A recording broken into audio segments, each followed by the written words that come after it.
A Charlottetown couple is building a house they hope will become PEI's first certified energy efficient home.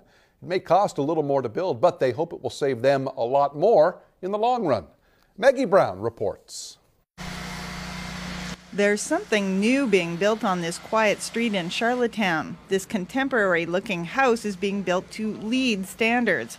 That stands for Leadership in Energy and Environmental Design. So this way, at a minimum, we have 5 inches of insulation everywhere, and for 60% of the wall, we have 9 inches of insulation. Homeowner Aaron Stavert is an architect, and he designed this house himself. He says becoming LEED certified isn't just about energy efficiency. It's about where the materials you're using come from, being within walking distance from things, and even building on a smaller lot. We looked at things such as, obviously, the orientation. Where does the sun come up?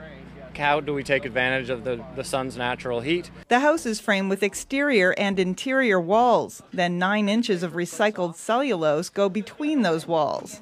And I often use the analogy of a thermos. You put your hot water, your coffee in a thermos, and it's about keeping as much energy in there as you can, and therefore you don't need very much energy to heat it.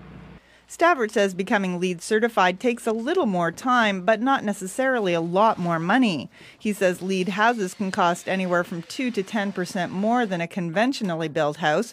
The builders are learning through the process. We got to watch our waste with our material, kind of keep track of what material we bring on site and how much waste is involved in using it to the best we can. Becoming certified means a visit from inspectors with the LEED organization during construction and once again when it's done. We're expecting this to operate at about 30 to 40% less than the typical house in terms of operating costs.